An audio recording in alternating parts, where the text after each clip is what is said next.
Namaste and a very warm welcome to the 7th episode of Seedhi Baat. I'm your host Pavan, and today we're going to talk about a very important issue, and that is the state of health infrastructure in India. Why is it relevant today? Because in times of coronavirus pandemic, we see that the doctors are working overtime, the nurses are working overtime, the entire medical staff is working overtime and facing a lot of risks at the workplace. State governments are talking about controlling the virus, while experts are giving their opinion that this is the best time to relook at the state of health infrastructure and to see and improvise it further so that we'll be better prepared for pandemics in the future. So to talk about this, we have with us today not only our regular host Ms. Lavpreet Kaur, but also two guests from the University of Hyderabad. We have with us Mr. Anirudh and Ms. Divya Archana from the university. They are pursuing their MA in economics and have also looked at the health sector very significantly and understood what is the economics of healthcare and what is the issues surrounding it. So we'd like to begin with their opening remarks. So Anirudh and Divya, please start off with your opening remarks.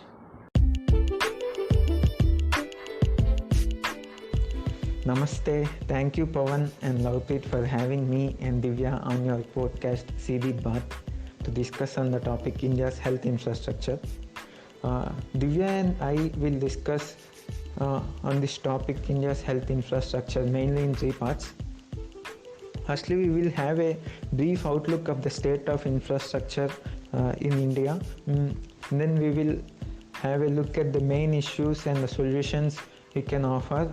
Lastly, we'll also look at the government data and assess how government is doing. Since months, wherever one goes, we are just hearing the word corona and nothing else. This has proved that corona is a deadly virus and has been increasing at a devastating rate. Day before yesterday, India has crossed 1 lakh count, which is huge enough. I think one has to look into it carefully and take the measures accordingly. And one must recognize the efforts of the doctors, nurses, and the healthcare sanitation workers who are just working day and night, even though their health is being put into risk sometimes. So one must duly thank them. And then, coming to the situation right now, maybe I put forward like this: Anta Corona Mayam leading to Ayomayam.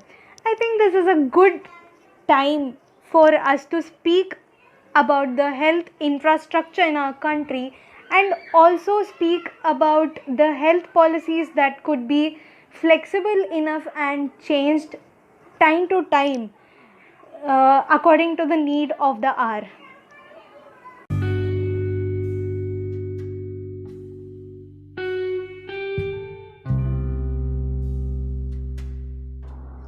Thank you, Anirudh and Divya. You have given a brief picture as to what might be expected in this episode. I just want to put out a few statistics, such as that if we see our government spending, total spending of India's on its health as a percentage of GDP, it's somewhere around 3%, which is very low compared to other countries. And even the total per capita government spending is only 2000. Almost 2000 rupees, so that is around 1944 2,944 rupees, which is very low. So what do you think, Anirudh? What is the state of health infrastructure in India in your view, and what is the problems that are surrounding it? Over to you. Yeah, you have rightly pointed out it, Pavan. Firstly, the health sector is an important indicator for understanding the healthcare delivery and welfare mechanism in any country. Particularly in these times of a global pandemic, one will understand the real importance of the health sector, the health staff, all the workers working in the health economy, and this is the right time to reflect and ponder upon this topic. So, as you have said, in India, the total health expenditure is around 4.5% of the GDP, and this includes expenditure both by central and state governments as well as the private sector. If you look at the central government's public expenditure on health, it stands at just about 1.3% of the GDP, which is way lower than the average expenditures on health even by some underdeveloped countries. As per the WHO rankings, India stood at 184 out of 191 in terms of the GDP percentage spent on healthcare. The result of this low spending on healthcare can be understood from the following figures. There is only one doctor for 1,400 people, as against the WHO norm of at least one doctor for 1,000 people, and we have only 1.7 nurses available for 1,000 people, as against the WHO norm of at least 3 nurses for 1,000 people. And the installed capacity of ventilators all over the country across all public and private hospitals is less than 1 lakh. This figure 1 lakh is before the corona. Now we have scaled up the production of ventilators and other PPE also. In the 2019 Global Health Security Index, which measures the country's preparedness for outbreak of infectious diseases, India was ranked at 57th place among the 195 countries. If we see history, disease outbreaks are not new to the world. We have experienced pandemics such as SARS, the severe acute respiratory syndrome in 2003, influenza viruses like H5N1, H1N1, Ebola in 2013, MERS, the Middle East respiratory syndrome in 2015, the Nipah outbreak in 2018. But a global pandemic as posed by the corona, be it in terms of transmission rate or the fatality rate, the economic or financial havoc created by it, is something novel and no country is well prepared to tackle it.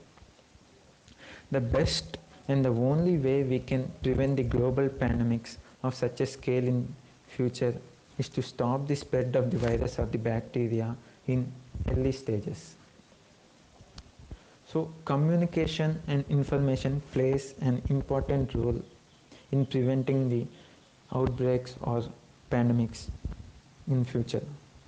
Apart from the role communication systems and information play in tackling the future pandemics, a country's pandemic preparedness is mainly based on the state of the health sector in that country. As we have seen, the total healthcare spending in India is 4.5% of the GDP. More than half of this comes from the private sector. But the main problem with the private sector spending is it is only concentrated in cities, mostly in the 5-6 metropolitan cities. So the healthcare in India is scattered across the geographical and income differentials. And the other main issues related to health sector are about quality and access. Quality is about the standard of and the technological advancement in the use of the health infrastructure like X-rays, scanners in India. This spending on technology, R&D, research and development is very low in India when compared to many developed countries in the world. Also, the spending on research labs, virology institutes, drug research, and this pharmaceutical spending has to be increased so as to ensure a better healthcare delivery for citizens.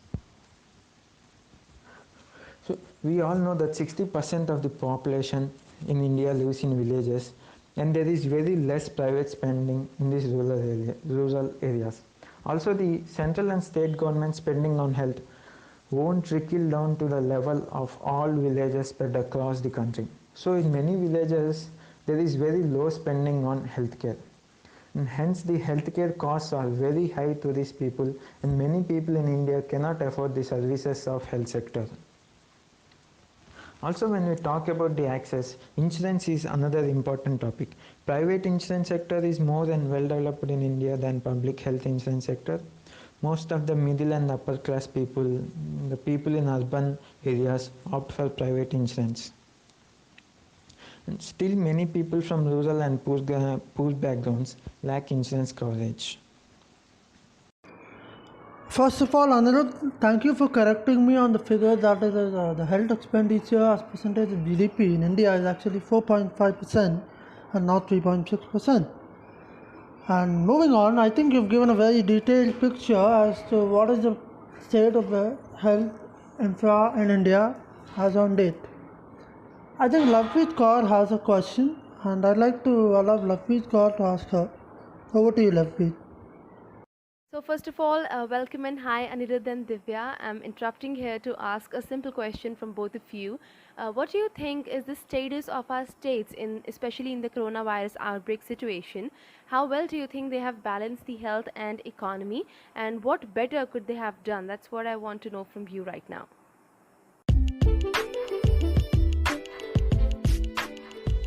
Different states were impacted differently and their experiences have been different.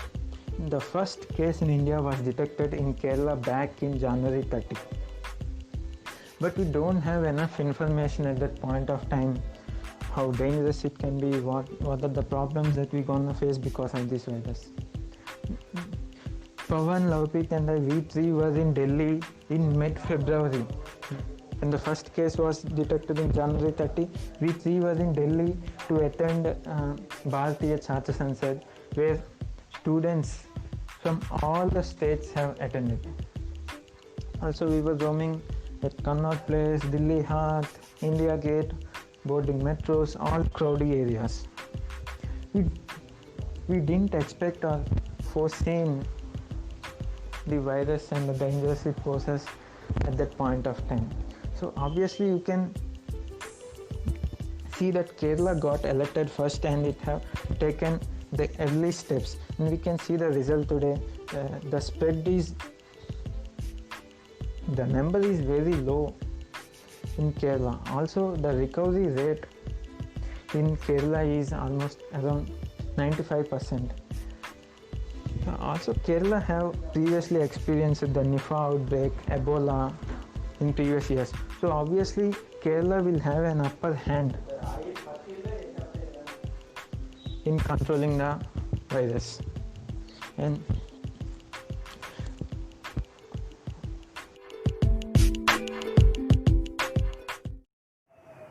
I completely agree with Anirudh, and I would like to add on more points, like when the virus actually erupted in Kerala in Jan 2020, I mean the casualties of the virus were known very less to all of us, as we know that the virus has originated for the first time and we had no idea about the virus. So actually we had no casualties knowing about it, and there's no wrong about it. And after knowing the casualties, the government has been taking proper steps, but the steps taken are not enough actually. Like what I've been hearing from many people around with respect to Telangana is that the state isn't conducting many tests. So the problem lies here. When the tests are not conducted on a large scale, how do we even know that there is a case that has been registered in particular place or locality? Before we know that a case has originated in that place, the virus could have been spread to many places already. So the main point or the idea that I would like to put forward is, maybe one should conducting the tests on a very large scale, on a timely basis. That's it. So I think both of you have given very distinct and clear answers to my question, and I'm so happy to receive a variety of answers on a single question. I agree with you, Anirudh, when you say that Indian states have taken quick action and they were able to contain the virus, which is why we are still far behind. But recently, the news has shown that we are now at the fourth position in terms of coronavirus cases, and right now it's increasing. The pandemic effect is increasing here in India as well. We have already surpassed the 1 lakh count, and we are expecting more cases to rise by June or July, which is really disastrous. In addition to this, I also agree with Divya when she says that the steps taken till now are not wholly and solely sufficient. Yes, the PPE kits were found to be inefficient at some states and places where it was detecting corona patients wrongly. Also, the test rate, basically the test done per day or per week, is not sufficient because we are already testing less people, which is why we are getting less cases. It's possible that if we test more people in a point of time, we might get even more cases. So that's where I feel we are still lacking and we need to improve. Apart from that, what do you feel, Anirudh and Divya, what could have been done and what can we do now, because the past is gone. Right now we still have some time in our hands, and what do you think can be done by the Indian states to control it further, and how they can improve their health infrastructure right now?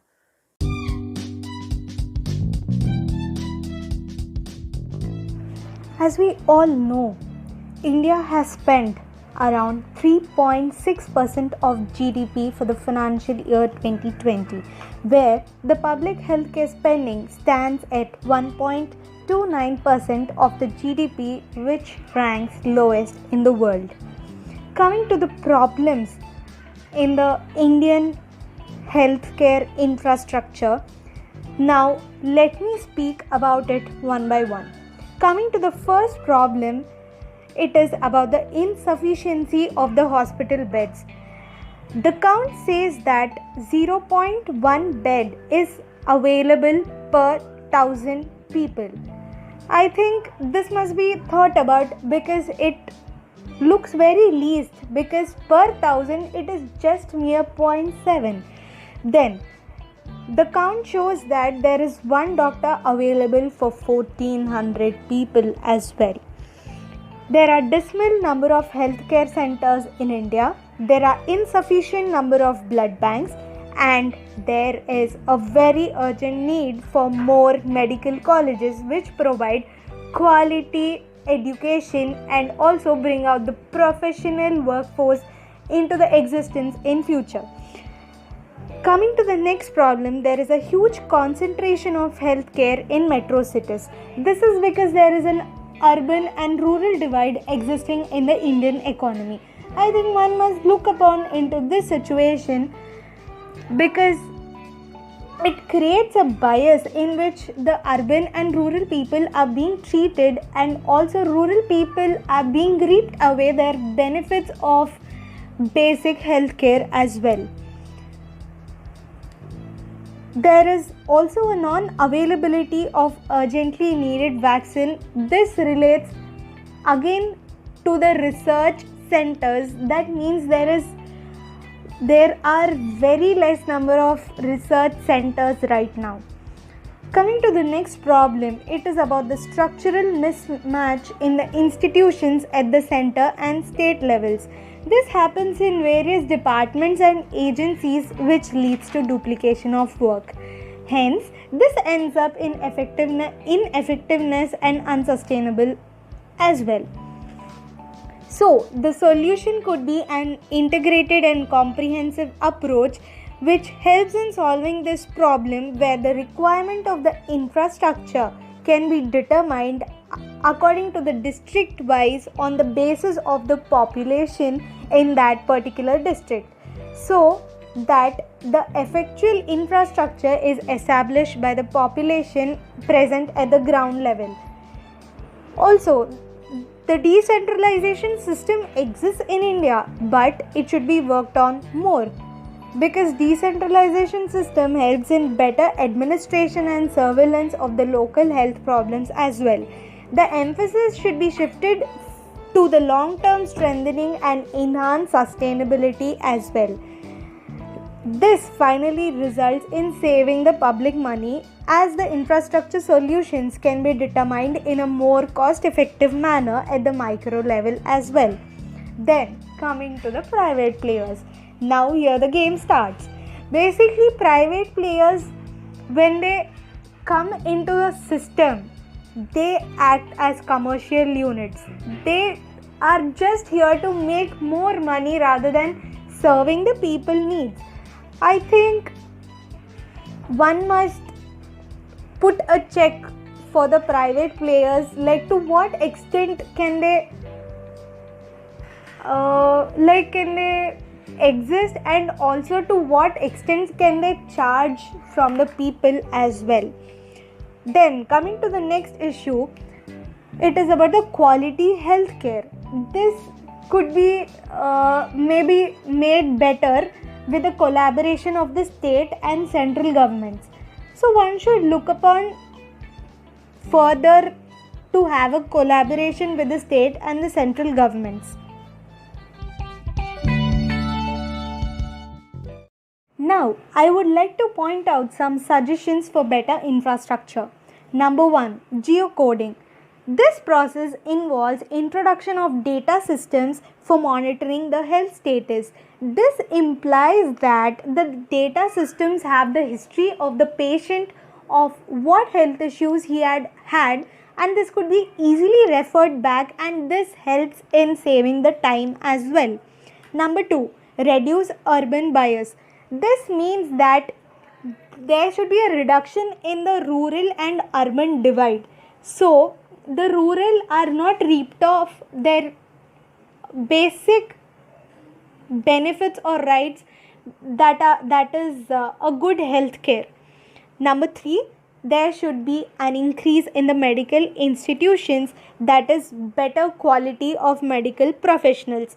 This also means that the corruption in buying out the medical seats should be actually reduced. See, when a person is getting into medicine with his own knowledge and his own skills, this means that he is potential in doing something. But when a person is buying out a seat in, say, A category, B category, C category, how is he even potential of doing his basic job?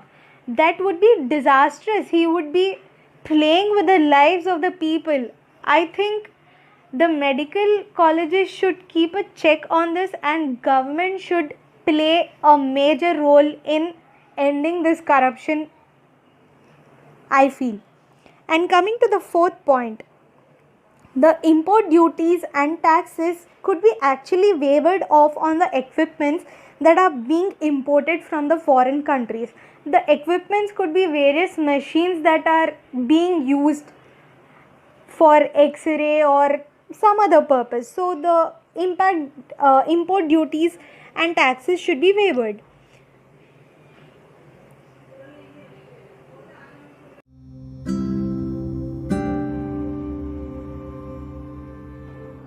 Thank you, Divya. You have given a very good set of suggestions which can be adopted to in the process of reforming the healthcare system. So one was your geocoding and improving the data available of patients, and so that there's no need for multiple checks and all of that. And they're very productive solutions and very good ones too. And but in my opinion, there are some legal issues as well. So in 2020 this year in the month of January, there was a debate going on whether central government also should manage healthcare. Currently, as we all know, state government manage healthcare, as healthcare is in the state list of the constitution. The issue or the proposal that was put forth was that central government and state government both manage healthcare. That is, healthcare will be shifted from the state to the concurrent list, where both central government and the state have a say in managing the healthcare. Anirudh, I would like to ask you, given your background of political science as well, and your knowledge of the systems as to how things work, what do you think about this idea? Will bringing in health into the concurrent list prove to be good, or are there any counterproductive counter effects that may happen as a result of doing so? Your views on it, please.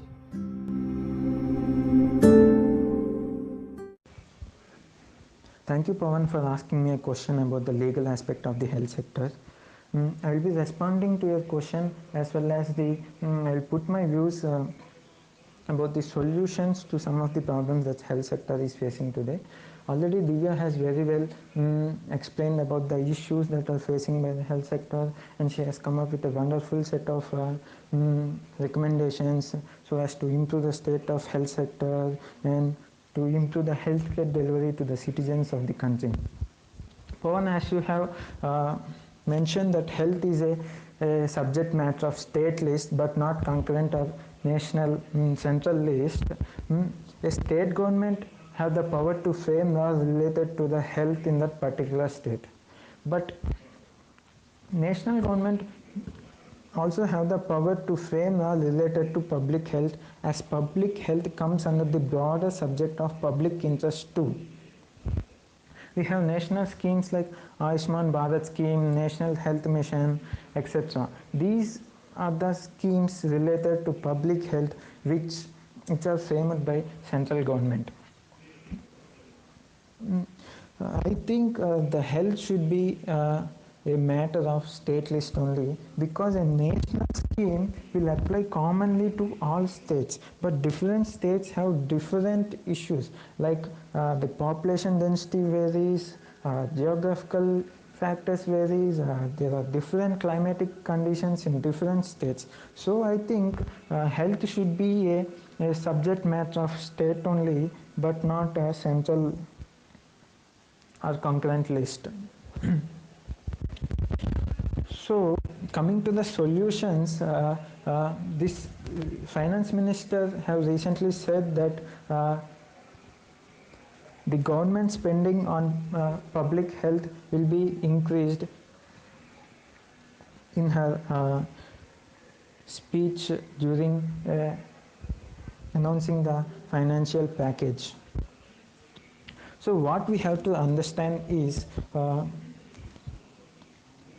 public spending on health is very low in India currently. The central government has set a target for 2025 that the public spending on health should be increased to 2.5% of the GDP, and it is currently only 1.3%. Also, a central government has set a target for 2025 to achieve universal health coverage, that is to provide health insurance to almost all the people of the country. So the practical solution is we have to work on either 5-year or 10-year plans, as these are not these problems that can be solved overnight.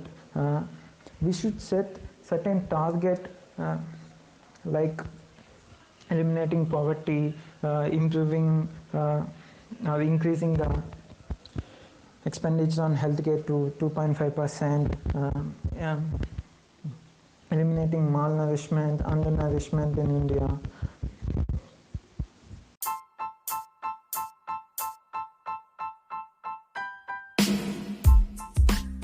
Hey Divya, thank you so much for sharing some really intelligent insights. But I have another question for you here.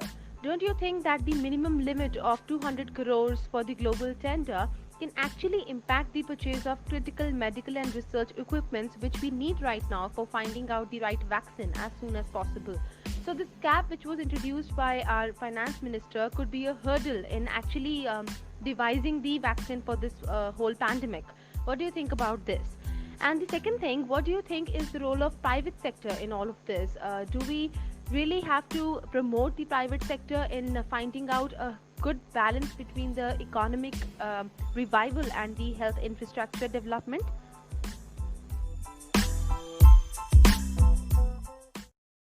Yeah, Lovepreet. The cap which has been announced by the finance minister, that is 200 crores, is part of the program Atmanirbhar Bharat. So this speaks about that India should be a self-reliant country. So I think this in turn allows and boosts the economy domestically. That means whatever we have earlier been importing from the foreign countries could be produced in our own country. So this also means that there is a way or a gap which has been created by the government, which creates employment generation. So I think this has been a good idea, and also I think now it's a pressing need that there is a revival of the policies which have been taking place, and also the various aspects of the economy which are also taking new revival. This means that we actually understood that we have been performing a bit poor all these days, and it's a pressing need for all of us to understand the issues at the current situation and also be able to tackle the situations in the near future. So I think this creates a renaissance kind of thing, which makes us realize that where do we stand, and also that we have to come back and fight strongly against all the issues which have been going on currently. And the next question that you have posed is about the vaccine. There are nearly about 30 attempts from India that have been going on in finding out a vaccine, where the total of 100 attempts are throughout the world which are taking place, out of which India we have given 30 attempts. And there are 20 research institutes which have been researching day and night for a vaccine, of which the two most important are National Institute of Virology and Indian Council of Medical Research. As we all know, ICMR announced a collaboration with Hyderabad-based Biotech International Limited to develop a potential vaccine based on SARS-CoV-2 strain isolated at ICMR along with National Institute of Virology, Pune. And we have also noted down that a serum-based company in Pune have collaborated with a US-based company in order to produce a vaccine, and they have tested it on monkeys and found that the monkeys are behaving good. That means there is no negative effect of that vaccine on the monkeys, and this is still under observation. So let's hope for the best about the vaccine and how it goes about. Coming to the next question about the private partnership in the health infrastructure, I think involving private is good enough, but to what extent is the matter? Look, when private players come into the picture, they actually look forward for a profit based motive rather than a service motive. So that is the main concern that I've been looking for. If you want to involve a private player into this system, then there should be do's and don'ts, and there must be checks put forward so that the actions of the private players are being checked time to time, and also they do not reap off the benefits of the poor people. So that's the main concern and the main intention behind me denying the more involvement of the private sector. During an emergency, a government should be able to stop the spread of epidemics. Now, I would like to bring forward few recommendations to fight against the epidemics. First, the government should be backed with a universal vaccination policy.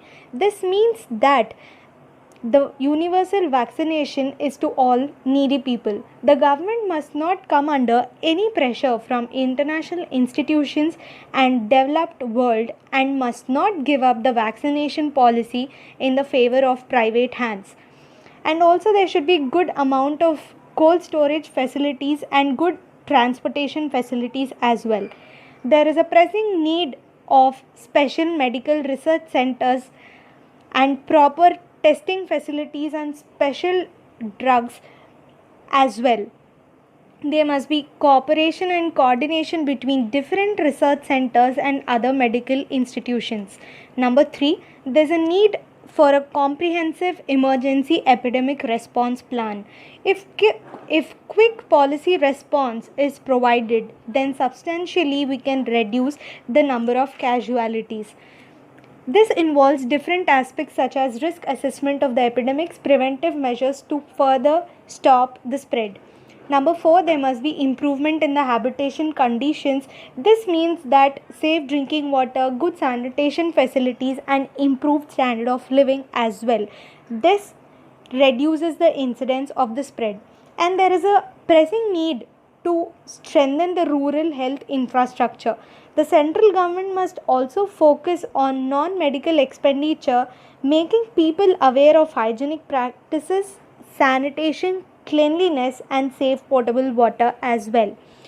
To conclude, the twin goals of government should be to provide equitable access to the healthcare services and continuously raise standard of healthcare services. The focus on healthcare infrastructure should be both qualitative and quantitative as well. International surveillance network must also be created to create appropriate steps to take preventive measures to stop transmission.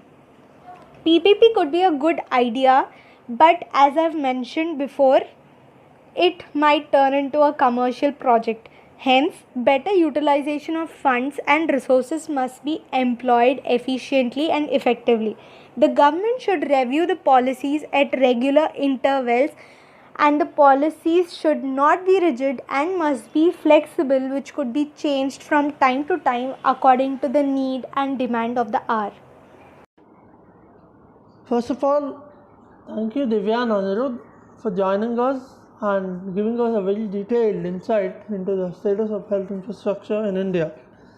Whether there is the role of private sector, whether it's the role of government, what we can do, what is the legal aspect surrounding it, what is the impact of COVID-19 on the health sector. We've talked about a lot of issues on this episode. I thank you for that, and I think Lovepreet also deserves appreciation for asking the right questions on the right issues. These are all very important questions in my opinion. I think all our viewers will take note of it. Thanks for joining us. We'll see you in the next episode. This is your host Pawan Kumar signing off.